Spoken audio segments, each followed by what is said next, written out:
महात्मा गांधी एक ऐसा नाम है ना, जिसे पूरी दुनिया में मतलब बहुत इज्जत से देखा जाता है। लेकिन एक सच ये भी है कि उनकी जिंदगी और उनके फैसले हमेशा से ही बहुत गहरे विवादों में घिरे रहे हैं। तो फिर सवाल ये उठता है कि हम राष्ट्रपिता की जो एक आदर्श छवि देखते हैं, उसे उन मुश्किल सवालों के साथ कैसे जोड़ें जो आज भी पूछे जाते हैं। चलिए आज ऐतिहासिक सबूतों के आधार पर इसी गुत्थी को सुलझाने की कोशिश करते हैं। तो आज हम 5 बड़े विवादों पर बात करेंगे: गांधी और भगत सिंह, गांधी और सुभाष चंद्र बोस, भारत का बंटवारा, नेहरू और पटेल का प्रधानमंत्री पद वाला मामला, और आखिर में उनके ब्रह्मचर्य के प्रयोग। ठीक है, तो चलिए शुरू करते हैं पहले और शायद सबसे संवेदनशील सवाल से। यह सवाल जुड़ा है भगत सिंह की फांसी से और इसमें गांधी जी की भूमिका से। एक बहुत सीधा और बड़ा इल्जाम लगाया जाता है कि गांधी जी चाहते तो भगत सिंह को बचा सकते थे, पर उन्होंने पूरी कोशिश ही नहीं की। लेकिन क्या यह सच है? असल में उस वक्त हुआ क्या था? चलिए सबूतों को देखते हैं। ये टाइमलाइन उन आखिरी दिनों की कहानी बताती है। जरा देखिए, 17 फरवरी को गांधी इरविन की बातचीत शुरू होती है और अगले ही दिन 18 फरवरी को गांधी सजा को स्थगित करने की अपील करते हैं।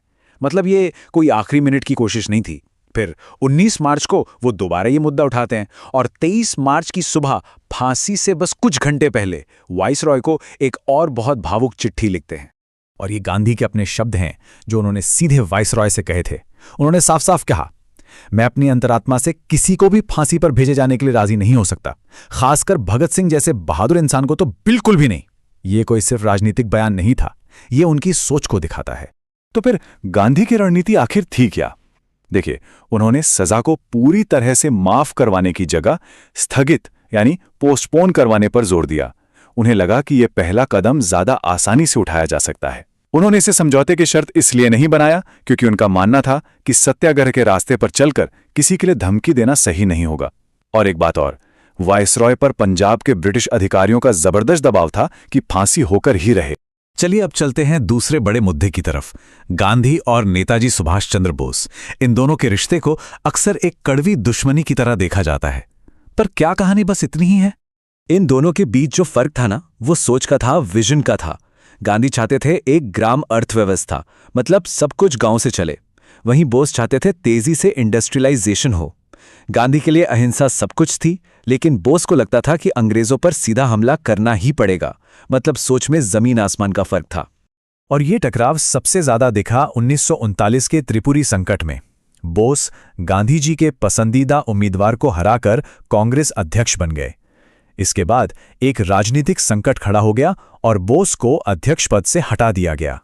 लेकिन कहानी यहां और भी दिलचस्प हो जाती है। इन सब राजनीतिक लड़ाइयों के बावजूद दोनों एक दूसरे की बहुत इज्जत करते थे। इसका सबसे बड़ा सबूत खुद बोस के शब्द। गांधी जी के जन्मदिन पर उन्होंने कहा था, महात्मा गांधी ने भारत के लिए जो सेवा की है वो इतनी यूनिक और बेमिसाल है कि उनका नाम हमारे इतिहास में हमेशा सुनहरे अक्षरों में लिखा जाएगा।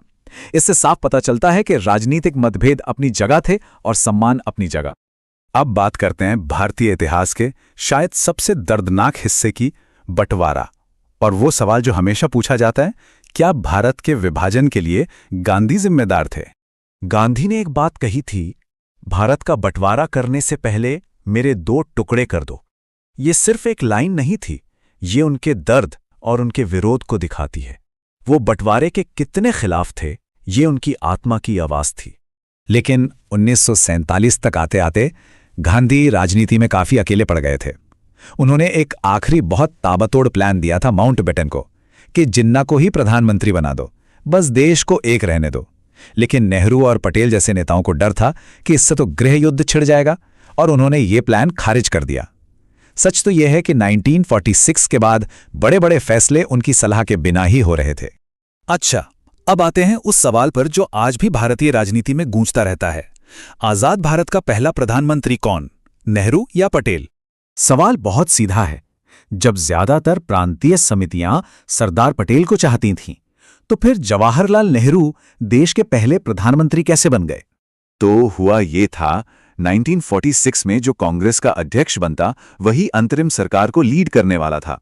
ज्यादातर प्रांतीय कमेटियों ने पटेल का नाम आगे किया, लेकिन गांधी जी को लगता था कि अंतर्राष्ट्रीय मामलों के लिए और एक मॉडर्न देश बनाने के लिए नेहरू बेहतर विकल्प हैं। उनके कहने पर ही नेहरू का नाम प्रस्तावित किया गया और तब पटेल ने अपना नाम वापस ले लिया और बस यहीं से नेहरू के प्रधानमंत्री बनने का रास्ता साफ हो गया।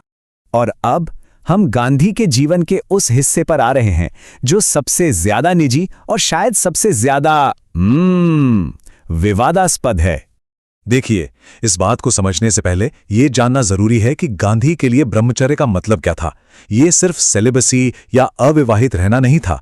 उनके लिए इसका मतलब था सत्य की खोज में अपनी सभी इंद्रियों यानी सेंसेस पर पूरी तरह से कंट्रोल पाना। हुआ ये कि अपनी जिंदगी के आखिरी सालों में गांधी ने अपने ब्रह्मचर्य को परखने के लिए कुछ प्रयोग किए। इनमें युवा महिलाओं, यहां तक कि अपनी पोतियों के साथ नग्न सोना भी शामिल था। तो सवाल है, उन्होंने ऐसा क्यों किया? उनके ही शब्दों में इसका जवाब छिपा है। उनका मानना था कि एक पूर्ण ब्रह्मचारी को दुनिया की सबसे खूबसूरत स्त्री के संपर्क में आने पर भी वैसे ही रहना चाहिए जैसे वो किसी मृत शरीर के संपर्क में हो, कोई उत्तेजना नहीं।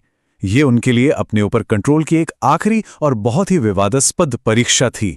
और ये जानना भी बहुत जरूरी है कि इन प्रयोगों का विरोध उस समय भी हुआ था। मतलब उनके सबसे करीबी साथियों और शिष्यों ने भी इसका जमकर विरोध किया। कुछ ने तो इसी वजह से उनका साथ तक छोड़ दिया था। तो आज हमने जो भी देखा उससे एक बात तो साफ है, गांधी को किसी एक कैटेगरी में, संत या पापी में नहीं रखा जा सकता। वो एक ऐसे इंसान थे जिनके आदर्श बहुत ऊंचे थे, लेकिन जिनके तरीके और फैसले अक्सर बहुत जटिल और विवादों से भरे रहे। और आखिर में ये सवाल हमारे लिए है, जब हम अपने किसी राष्ट्रनायक की इतनी जटिल तस्वीर देखते हैं तो इतिहास और लीडरशिप के बारे में हमारी अपनी समझ पर इसका क्या असर पड़ता है? शायद असली इतिहास आसान जवाबों में नहीं, बल्कि ऐसे ही मुश्किल सवालों में छिपा होता है।